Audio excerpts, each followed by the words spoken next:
Welcome. This is Serena and her group, and today we are going to talk about ancient Egyptian influences that can be seen in many ways through modern society. As for advertising, it is one of the categories that does have aspects of the Egyptian culture. So we are going to explore multiple ways in which ancient culture has a significant role in advertising. So, I'm going to talk about this ad for palm olive soap, with the coffin being used as the Egyptian aspect. And by that, explaining ways how they connect to each other and the way they are significant to each other. So, for mine, we're going to talk about all the aspects of the coffin and the meanings with the inner beauty of the palm olive oil soap. First things first. Many years ago, in 1898, B.J. Johnson Soap Company introduced palm olive soap. Because of the early 19th century, late 1800s, the business of William Colgate began, the soap and candle business throughout the whole world. They were trying to grow and make products that people will love. So they made a soap from palm oil and olive oil, and the soap had vitamin C and vitamin E, leaving the skin so fresh and moisturized, which the soap was called the palm olive soap. So it became popular throughout the years and well known. Palm olive soap having benefits of cleansing your face and your body, soothing it and leaving it as soft as a lotion would leave it. So it's like feeling alive. Egyptian coffins and sarcophagus were made of wood, pottery, metal, limestone, or marble. Coffins often had main features, which was the name of the person who had passed and to show the titles of what they were. As for the Egyptians believed that the body has to be put in the coffins so their body can be preserved here on earth. So later on, the soul could go to the afterlife, and the body will be protected and kept well in these coffins. As for the sarcophagus, it is vertically put down to give the deceased strength and to be able to rise and get for food and drink. And the reasons they put the names on the coffins is so they could be memorized. And coffins have inscribed inside and outside the boxes, which means that they are decorated in the outside with designs and shapes and the sculptures. The coffins had the images of the deceased eyes so they could see out of the coffin. As for their bodies being inside of the coffin and their eyes outside so they could see their surroundings and what is around them. And yes, the eyes are painted exactly like how the deceased had their eyes. Very similar. Which also, the deceased are wrapped in cloth and put in the coffin and sarcophagus. They are wrapped like a mummy, like how this image shows. Egyptians believed that the body has to be put in coffins so it could be preserved here and the soul could go to the afterlife, protecting the body of the person to keep well. Palm olive soap and Egyptian coffins both signify the beauty that holds within the body. Beautifies the inside and the out, giving a soul to live. Next advertisement is done by Ashley, who is also doing palm olive soap. Take it away, Ashley, and thank you. Thank you, Serena, for your presentation. I too have also found an advertisement on palm oil soaps, and I'm going to concentrate on the ancient vases brought to modern day through advertisements. If we go ahead and look back to where this palm olive soap came from, it originated from the oils of not only palm but also olive tree. And Caleb Johnson found the company B.J. Johnson back in Milwaukee in 1898. He wanted to go ahead and bring this new eco-friendly living product for his people living in the modern time for not only cleaning purposes but medical and religious needs as well. Once the palm olive soap was established, the need for advertisement for this new eco-friendly product was in high demand. By the 1970s, the Ladies' Home Journal gladly published a beautiful, gorgeous advertisement, and as you can see in the right-hand corner, The journal wanted to introduce products that were approved by the FDA rather than creating fraud for marketing that only benefited the company rather than their subscribers. When the ad was published within the Ladies' Home Journal, it was a classic example of America's fascination with all things Egyptian, leading up to and throughout the 1920s. After the discovery of King Tut's tomb, which you can go ahead and look at his coffin down in the right-hand corner, anything leading up to Egyptian advertisement or commercial pretty much hit at its highest rise, as he was a glamorous king with many elegancy and royalty, and combining that with an advertisement only led to have the product that was being advertised to seem even more glamorous, even if it was simple as soap. After King Tut's tomb was discovered, there was many variety types of riches that were found, such as beds, chariots, sculptures, chairs, vessels, vases, all to determine his power and wealth within his reign. Many of these vessels or vases that you can go ahead and see within this slide held anywhere between water, beer, oil, and grains to help them throughout their travels within the afterlife. These vessels were ultimately a type to help them to rejuvenate throughout their rebirth. However, the typical vases that are being displayed within the advertisement are not the same type of vases that would have been in King Tut's tomb. The vases that are being displayed within the advertisement came from more of a Naqada 1 and 2 period in the pre-dynastic time. During this time, the investments in funerary space became a high priority. The control over the funerary economic became more of a play in one's power and strength and generalizing the kingship. And being able to hold and store things anywhere between bread and beer taken away from the estate just showed their power and wealth over everyone else. Even during the Naqada period, before pictorial images were being displayed on these vases, such as hunting, wildlife, or even magic on the C or even D wares, very little decorations were being placed on these to visualize their language that was normally being presented, as language was still fairly new to these people. With on the C ware was more of importance during the Nile Valley, as it was, as you can see the imagery on the right, it was more of a vessel that was white with red painted, even though there were other vessels that were being presented, such as the ones in the Delta. And typically where they came from presented what was being depicted with all these pictures to demonstrate what would be placed within the funerary tombs, as you can see the ones on the left. While wealth and power played a big role from not only the pre-dynastic times, but also to today, as it can be demonstrated through the palm olive soap. Having many different aspects of the ancient Egypt shows the viewers of this glorious royalty and elegancy that was purposely pointed to grab the viewer's attention of this product. The use of the vessel and the vase was perfectly demonstrated to hold the essential oils that once the ancient Egypt used to do, and now for the modern day person, it was hopefully demonstrated to show, look what they did over 3,000 years ago that we can go ahead and do today. Go ahead and buy our product, this glamorous, eco-friendly product, as they used and stored way back when. Even to today, the use of pretty much anything determines one's wealth and power, whereas the ones in ancient Egypt used vases and the ability to store things within their tomb, taking it away from the state.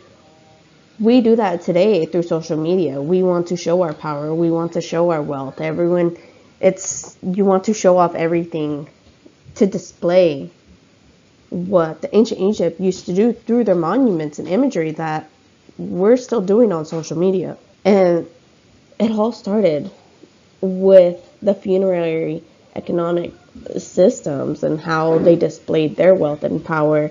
And now today, historians are able to educate people of all ages, the discoveries, and advocate for their preservation of the world and the archaeology heritage, which allows individuals to keep displaying their power from decades and decades and time on, to continuously show their wealth and where they came from.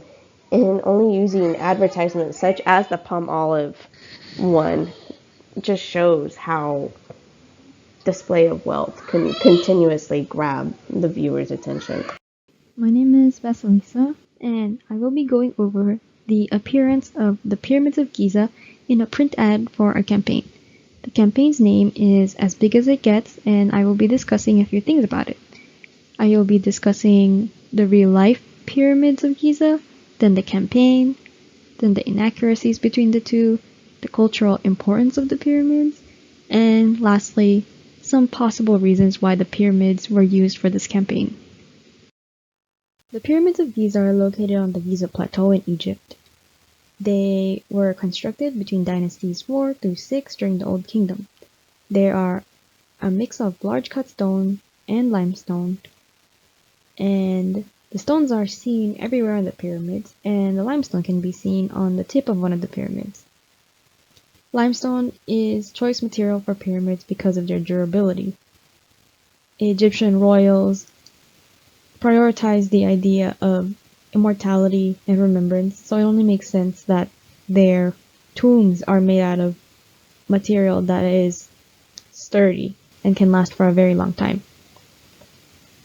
The 3 pyramids, from the largest to the smallest, are Pharaoh Khufu's, which is also known as the Great Pyramid, his son, Pharaoh Khafre, the pyramid with the limestone cap, and his grandson, Pharaoh Menkaure, who owns the subsidiary tombs that are next to it. They have a lot of purposes. Mainly they are royal tombs. They are also temples of Horus, a deity that is reincarnated as the king. They're places to link with the sun god and eternal life, and they preserve the king's body. Having a tomb has allowed a system for the pharaohs to kind of rule after their living reign. There are cults and priests who maintain the tomb and offer offerings, and this has allowed the king to have a lasting influence on the living even after his life. Powder Mountain is a ski resort in Eden, Utah. It's one of the largest skiing areas in the United States. Its original owner was Frederick James Kababi, who used it for his livestock and as a winter retreat. His son, Alvin F. Kababi, purchased the area in 1948 and expanded it. And in 1950, somebody made a suggestion that he should turn it into a ski resort, and he did in 1972. In 2011, Powder Mountain wanted to promote their location, so they consulted Salt Lake City-based marketing and digital agency Super Top Secret. They gave the ski resort an image and a voice to help attract skiers and tourists, and they created the As Big as It Gets campaign using prints and videos featuring the location. There's a couple of inaccuracies and accuracies in this depiction of the pyramids. It's true that Powder Mountain is higher than the tallest pyramid. Khufu's pyramid stands at 486 feet, while Powder Mountain is at 2,205 feet. Despite that being true, the inaccuracies lies in the depiction of the pyramid. It's a common misconception that the pyramids of Giza are standalone, but really they are not. They occupy vertical space, but they also occupy horizontal space. An inaccuracy in this campaign is that it gives inaccurate information about the pyramids, and it uses this information to tell audiences that Powder Mountain is a better destination than the pyramids, when really both can offer very good experiences. This slide basically explains the campaign's claim about the pyramids of Giza. Their claim is inaccurate because it's different from the actual purpose of the pyramids. The campaign assumes that the pyramids and Powder Mountain are the same because they're both tall and they're both tourist destinations, and because they're tourist destinations, they are made for enjoyment.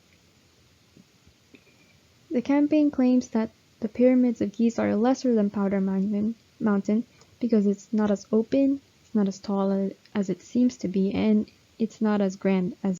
My ancient piece is King Pepi II's pyramid text. I just want to point out in the second column, the cartouche you see there is the symbols for Pepi. Here we see King Pepi in what looks to be a raised relief. And just in front of him, you will see his cartouche again, which is the 2 feathers and the 2 blocks. King Pepi was born around 2284 BC. He began to rule at the age of 6 and ruled for 94 years, which was the longest in Egypt's history. He was born with the name Pepi, but his throne name was Nefer-Ka-Re, which meant beautiful is the soul of Re. In this image, you'll see his cartouche has the symbol for Nefer-Ka-Re just beneath his original cartouche, which was the 2 feathers and the 2 blocks. His pyramid was built in Saqqara across the Nile from Cairo. It had a 400-meter causeway that led to a loading dock and a ramp to the Nile. The entrance was located in the center of the northern side of his pyramid. The 3 smaller pyramids were for his queens. A view from the north of the pyramid entrance and his queens' names. Now let's take a look inside. As you enter, there will be a descending passage that leads to a horizontal corridor. You'll continue into 3 slabs called portcullis that were made to prevent grave robbers from entering. As you continue from there, you will enter the antechamber, which leads to the burial chamber. Inside King Pepi's pyramid, text covered the walls in the antechamber, burial chamber, and corridors. Here you see the antechamber and the burial chamber. Writing was an essential instrument in the centralization of the Egyptian state and its self-presentation, which we could say is similar as today, that we find writing very important to communicate and tell our story. However, in Egyptian times, there was only 1,000 individual texts known, and King Pepi's pyramid had almost 700 of those individual texts, the most found in any one place. Pyramid texts or hieroglyphs are a writing system used by Egyptians. It consists of characters in the form of pictures, symbols, objects, sounds. They could be combined to represent someone or something, or it could be a single glyph to represent something or even just a sound. For example, on the image on the right, we see a half dome that represents the letter and the sound for T. On the image on the left, we see some images that represent words, like the extending arm that represents gives. We see the Ankh symbol that represents life. I believe the Wa scepter is in there as well, which represents power. As I mentioned, glyphs can be combined to represent someone, as it does here inside the cartouche. We see the name Pepi. Hieroglyphs can also be read in almost any direction. To determine which direction, first find a glyph with a head. If the head is facing to the left, start reading from the left. If the head is facing to the right, start reading from the right. So in this example, everybody is facing to the right. We would read from right to left. Now, if the hieroglyph is in columns like we see here, always read from top to bottom, but still take into consideration the direction the hieroglyphs are facing. Before I get to my ad, I would like to introduce you to two gentlemen responsible for my ad, Vaclav Lauren and Vaclav Clement. Before they became Skoda, they were L&K, founded in Europe, one of the world's oldest car makers. Their story began in 1895 when they made their first bike. It became the second largest produced bicycle in Europe. In 1899, they began to put auxiliary engines on their bikes, making the first motorcycles. These motorcycles went on to win several awards in racing competitions. In 1905, they introduced their first automobile, a 7-horsepower car reasonably priced, which becomes a huge success not just in Europe but worldwide. They began to merge with other companies, making more successful vehicles such as their Monte Carlos and their rally cars. In 1991, L&K changed their name to Skoda and partnered with Volkswagen, which took their production to a whole new level worldwide. For my ad, I would like to talk to you about subliminal advertising, which is the use of hidden images that the conscious mind is not aware of. By hiding an image in an advertisement, potential consumers are subconsciously attracted to a specific product. Why do this? Well, it's believed that your conscious mind blocks some messages, suggestions, or mental images that you may not find interesting or important. So subliminal advertising is meant to reach your subconscious mind without you being aware that you have received a message. So the conscious mind cannot block out that image or message. Therefore, hidden images can bypass your conscious mind. Here, if we read backwards, looking at the second column from the left, King Pepe's cartouche has been replaced with the extending arm glyph, that is the symbol for gives, and the Skoda logo beneath it. This is a form of subliminal advertising. By inserting their logo into King Pepe's pyramid text, Skoda is using a popular, well-recognized Egyptian art piece to subliminally capture one's attention. The art piece captures your attention, and the logo is subliminally introduced. When it comes to a hefty price tag, we always see it as a splurge or a royal treatment. As displayed by the spa, we can see that sometimes we take advantage of a time where we associate power, greatness, and extreme displays of wealth and use it to justify means to spend money or just have a luxurious feel behind a product we are trying to sell. Gold Element Spa, located in Hollywood, California, promotes its $750 Cleopatra facial as a pharaoh's treatment. They are taking the world's most precious material and rear its properties for aging skin.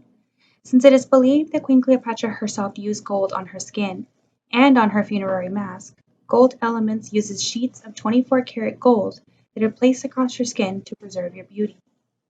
They also promote the royal treatment with a bounty of food and expensive champagne that are also covered in gold. This is done to parallel the offerings given to pharaohs both in life and in death. Gold's monetary value is high, even in modern-day society.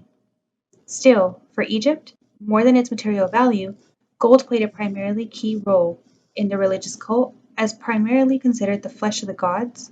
Statues of gods well guarded inside of temples, holiest of the shrines, were in fact made from pure gold. Cleopatra VII was the last pharaoh of ancient Egypt. She was part of a royal line known as the Ptolemies, or Macedonian Greek royals. They ruled for almost 300 years, but the Ptolemies believed themselves to be a valid Egyptian dynasty and devoted a great deal of time and money to demonstrate they were a theological continuation of all the dynasties that had gone before them. Cleopatra defined herself as an Egyptian queen and drew on the iconography and cultural references of earlier queens and gods to reinforce her position. She took over the throne after the death of her father, Ptolemy XII. She bore 4 children throughout her life from 2 politically powerful Romans. Her eldest son, Caesarion, was Julius Caesar's only heir. With Mark Antony, she would have twins Alexander Helios and Cleopatra Selena, and a son, Ptolemy Philadelphos, later on. Caesar never recorded his feelings for Cleopatra or her son, but he did have a golden statue of Cleopatra installed in the Forum in his newly constructed temple of Venus the Mother, essentially proclaiming his Egyptian lover as a maternal goddess to his Roman people. Her beauty was called unmatchable, and it is believed she maintained her youthful looks using a variety of methods and even sleeping in a golden mask. Egyptians believed gold was seen as symbolic of that which is eternal and imperishable. Their kings and gods held immense meaning in their funerary economy, and thus so did gold. She is said to have committed suicide after finding out that Roman ruler Octavian would display her as a captive in his triumph over Egypt. With Cleopatra's death, Egypt would fall under Roman rule. Much like the Egyptians used archaism or called back to the past, with their art styles and religious practices, we follow these steps as well. While archaism was used back then to solidify power and rightful kingship, they used these tricks, tactics, and flashy objects to catch the viewer's attention as modern-day advertisements do as well. The emotional pull given is what really drives home the message that is trying to come across. By doing so, we trick our audiences into remembering a time associated with greatness, power, and wonder. Feeling like a king even for a day is a fairy tale waiting to happen, if you just follow the signs.